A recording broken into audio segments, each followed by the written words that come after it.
Hello guys, welcome back to another video. I'm going to be making my first ever predictions for a UFC card, and this will be the UFC 276 predictions.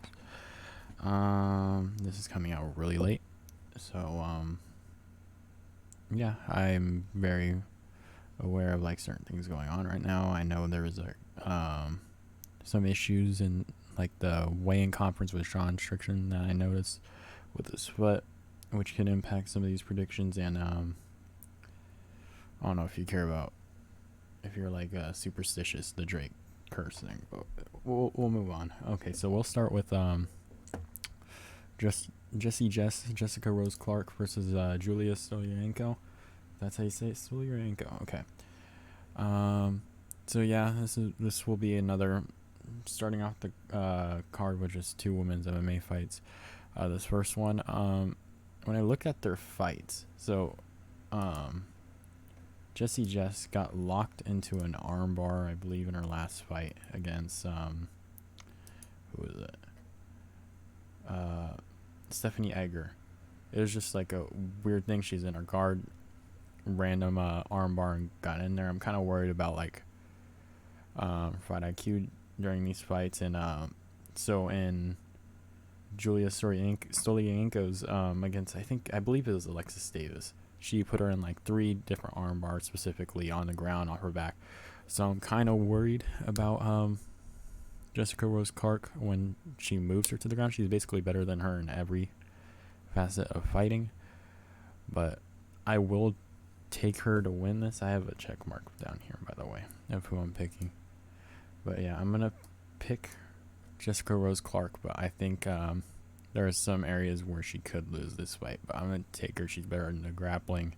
She's better in just overall striking, things like that. So yeah, we'll move on to the next fight. I believe it is Macy Barber versus Jessica Eye. So we have Jessica Eye, who is up and coming in the division. Whether or not she won against off of those robberies. I forgot who. I don't say robberies, but I think it was against who was it against? Miranda Maverick. It was a pretty brutal robbery, but she's a younger fighter here. She's 24 years old, and Jessica Eye is 35 years old. Gotta start thinking Jessica Eye might be on her way out, but I guess this is women's MMA, and age isn't too bad. But on Tapology, they got 90% for Barber and 10% for Eye. I agree. I think Macy Barber will win. Wrestling and everything else here, they're pretty much identical in stats, but yeah, Jessica Eye is going on the other side of her career, and I think Macy Barber will win this in a legit fashion match, probably decision. And the last one would probably go to decision too, but I could see Jessica Rose Clark finishing her maybe at some point. I don't know. It's weird fights, but yeah, we'll move on. The fact that these cards are all screwed up now, they reordered them because a couple fights got pulled late. So I have my notes all screwed up. So we have Andre Munoz versus Uriah Hall. For this fight, I've chosen Andre Munoz. I think this is a pretty easy pick, I will say. I think there may be some issues on the feet for Andre Munoz versus Uriah Hall. But even then, I think Munoz has really good grappling. And take him down, probably submit him very early in the fight. I don't see this going very long. But we'll see. Uriah Hall is 7 years old, almost 38. And Munoz is 32 years old. But yeah, I'm going to give it to Munoz. His prime. I don't see Hall having much of a chance. He got taken down a lot by Strickland in his last fight. So yeah, we'll move on to the next one. Okay, so we have Brad Tavares versus Dricus du Plessis. And for this one can be a little iffy, but I'm definitely probably going to go Dricus du Plessis. He has a really awkward style on the feet. He has a 2-inch reach advantage, which isn't very much. But he's a very awkward style on the feet, which I can see him getting hit a little bit, but I don't think it's gonna get much damage done to him. He looked like a monster at the weigh-ins. And yeah, I don't see Brad Tavares taking him out here. I think Dricus du Plessis has I keep saying du Plessis, but Dricus du Plessis can take him down, has really good grappling that he doesn't really show much, and has been knocking out opponents either way. I think he can take out Brad Tavares here in the fight because of the decision or whatever he wants. So yeah, and he's also on a 4-fight win streak, and Brad Tavares is also on a 2-fight win streak. Yeah, so I'm gonna put this on Dricus du Plessis, and then we'll move on. Okay, so we got Jim Miller versus Donald Cerrone. This fight was actually really hard to choose. There's a lot of factors in here. Donald Cerrone beat him the first time with the head kick, and a really weird fight where it was, I think the ref thought it was, that was a groin shot or something and stopped it, and then he got head kicked anyways. But yeah, I don't know. I was heavy kind of Jim Miller because he's been a lot more active, but then I heard the fight's gonna be moving up to I think it was welterweight or something. Welterweight, I believe. So that weight cut's not gonna be too much of an issue because Cerrone's been probably cutting it in a camp for like, what has it been, like a few months now. Yeah, I think he's ready. Jim Miller is coming off 2 KO wins. So he looks good. This is why it's such a harder fight. Donald Cerrone starts really slow, so if he gets taken out here pretty early, it might be really good. But yeah, I'm gonna give it to Donald Cerrone. I'm not super confident in there, but I'm gonna edge it to him since he's it's a higher weight class. He seems more comfortable.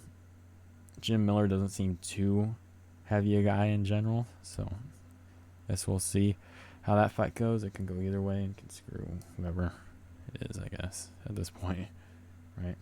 Except for when I move my screen, when I'm trying to move the check mark. Okay, that's not working. There we go. Alright, so we'll move on to the next fight.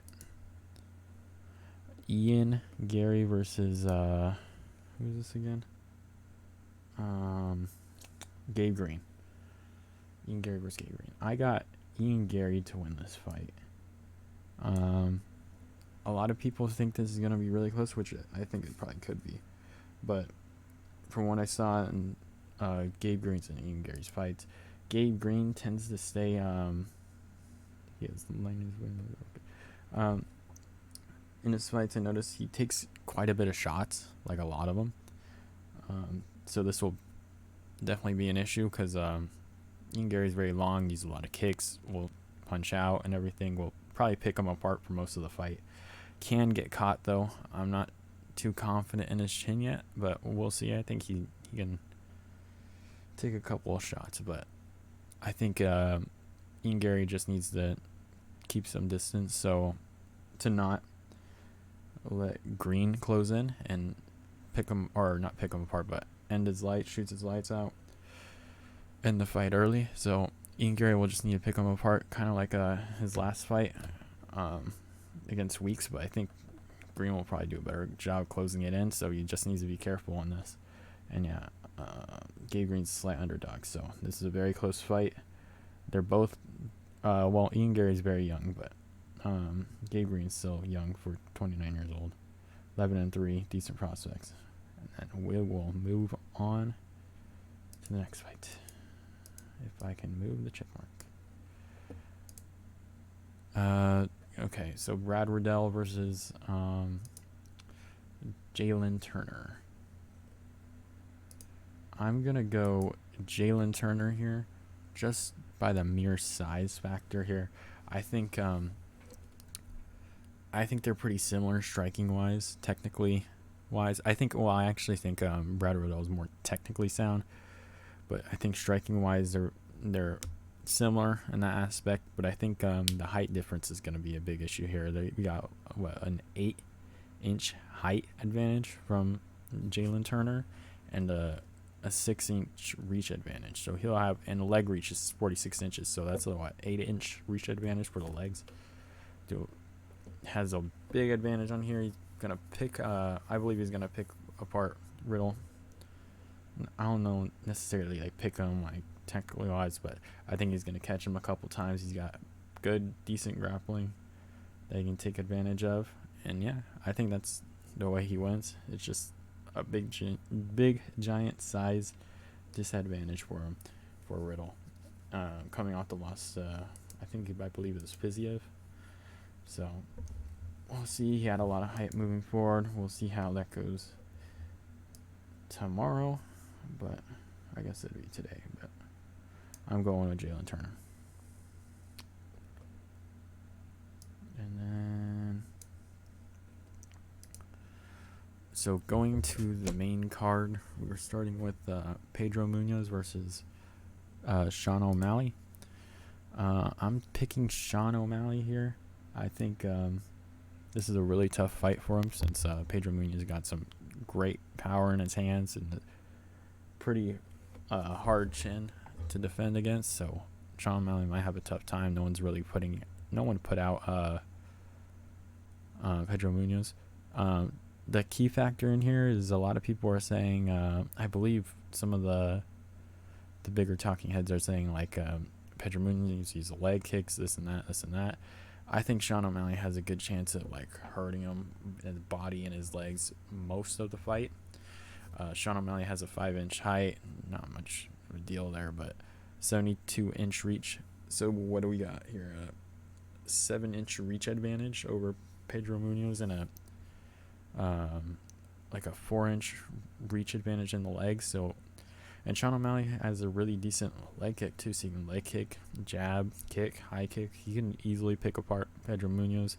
Later in the rounds, there may be some issues. Like in the third round, we could see. We might need to see Sean O'Malley's toughness come into play, but I think Sean O'Malley has a good chance here. I think he'll probably go to like a unanimous decision, but I mean, his goal is to send Pedro Munoz to sleep, and if he's actively trying to do that, that can either get him in a lot of danger, or that can basically telling you he's trying to end the fight. So I don't know, maybe a lot of body kicks, leg kicks, just trying to damage him there, since his chin is really good. But we'll see. I got Sean O'Malley unanimous decision. Oh, I think I went too far. Yeah, okay. I got, who do we got next? Robbie Lawler versus Bryan Barberena. I actually am going to keep this here. I'm going to take Bryan Barberena. I was not too psyched about what I saw from Robbie Lawler against his last fight against Nick Diaz. It was not very favorable for predicting him in this. He seemed like a little slower, not like crazy, but you can tell his arms were not the same. The power was not the same. It just seemed like he was like playing Nick Diaz's game, I guess. I don't know if he's either that or he's just really not the same guy anymore. But yeah, I'm taking Bryan Barberena. I think he could possibly finish him. If not, it'll go to decision. But yeah, I'm taking Bryan Barberena. And the fight, Robbie Lawler is just not the same as it used to be. Yeah, so I will not pick him. But I'm going to pick Bryan Barberena. Unanimous decision or TKO, whatever. If I can get this freaking check mark to move. Let's see. All right. And then we got Sean Strickland versus Alex Pereira. I'm going to choose. So this one was really hard too. I'm going to. The thing is with Alex Pereira, he had a really tough fight against Bruno Silva where I think he got stumbled, rocked quite a bit. Same with Bruno Silva. This is a really good test for him stand-up wise. I don't know if this is going to go to the stand-up. Sean Strickland has really good wrestling from what I hear in the camp and what we've seen in against Jackie Hermanson. Hermanson couldn't take him down. yeah, apparently, like we've heard about the kind of. I think we've heard about wars with him and Hamzat and how they just go at it in camp, whether that is wrestling or not. It just depends on what they do. As wars with Hamzat, I don't know. I'm like really having a hard time with this fight because Alex Pereira can send anyone out immediately. But Sean Strickland is a really good wrestler. A really underrated wrestler, I believe. I think he's a lot more talented wrestling wise than a lot of these other guys facing Pereira. And now Pereira's takedown defense could be really good too, but I don't know. If I'm gonna choose Pereira, I'm gonna assume that he's gonna defend the takedowns well and that he's gonna defend the submissions well against Sean Strickland, which I'm just not sure about. But again, Sean Strickland did look uneasy on his feet walking up to the weigh-in, so I don't know if there's a certain injury there, but I'm gonna take Sean Strickland here. I'm not confident in it at all, but it's gonna be a first round finish, second round finish either way. I don't see this going to the third round. It's either Sean Strickland getting knocked out or Alex Pereira getting choked out, in my opinion. And that's what I believe. So, yeah, we'll move on to the next fight. So, we got Volkanovski versus Max Holloway. I don't know why it doesn't show this down here, but, yeah, they had their first fight. I believe Volkanovski won pretty could easily say he won all the rounds on there. Second fight was very, very close. Went down to the third round. I gave it to Volkanovski. Yeah, it was a very close round. So now we got the third fight. Probably the last one if Volkanovski wins. If Max wins, I guess we'll have another one at some point. But yeah, Volkanovski used the leg kicks a lot in the last two fights. I think since Holloway didn't take it completely out of the game in the second fight, I'm sure there'll definitely be a lot of leg kicks. But I think Volkanovski has improved a lot since their last fight, like a lot. And I think this comes down more to a mental thing before the fight. I noticed like Holloway's getting really amped up. The weight cut looked a little rough, but that it always looks pretty rough for him. But I'm starting to wonder, like, is he going to try and finish this early? Is he kind of trying to rush in? But yeah, Volkanovski looks a lot quicker, a lot stronger on that feet, doing a lot more damage than he used to. A lot more sound with his combos. It's going to be an insane fight. Could go 5 rounds, will likely go 5 rounds. I don't expect it a KO, TKO, but I can honestly... I honestly might think Volk could TKO Max, like his shin. I don't think it's gonna go out, but I think a TKO could see it where like Max is still like struggling to get up, and like he just takes so many shots that the ref ends it, and then there's a lot of controversy based off of that. But I'm gonna take Alexander Volkanovski. I thought he won the last 2 fights. I think he's gonna win again, and yeah. He'll win the third fight, and then he'll go on to fight Josh Emmett or at lightweight. Who knows? So yeah, we'll go to the main event of the evening next. We have Israel Adesanya versus Jared Cannonier. I would say probably easily Israel Adesanya here. Probably knockout or TKO of Jared Cannonier, like we saw Cannonier get knocked down against Derek Brunson, which is a little iffy. Like at the start, came back and knocked out Brunson in like the second or third round, and then Izzy hasn't been doing much in his last 3 fights. Just kicking, running away. We're not going to get into that too much, but I could see there's upset potential for Jared Cannonier here. I'm not sure if I would even try to choose him, but maybe like a good $5 would probably be good to put on it. or something like that. I don't know what his odds are right now. Actually, I can check real quick. He's plus 370. Yeah, I don't know.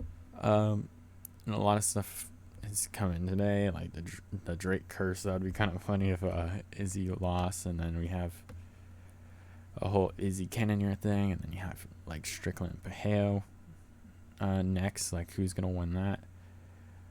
Could be very interesting depending on what happens. But yeah, Cannonier definitely has upset potential with the shots he throws. But I will give this to Izzy as a safer win, but I think Izzy will try to actually knock him out. He said he's going to try and knock him out. If he doesn't, it's going to look really bad for him, and his stock's going to go completely down, and I don't even know if he's going to be the same value-wise to the fan. Maybe just his fans, but like casually, I think people are starting to catch on that like this dude isn't having too many fun fights anymore. But yeah, that's the last pick of the card. I hope you enjoyed, and I'll see you guys next time. Bye.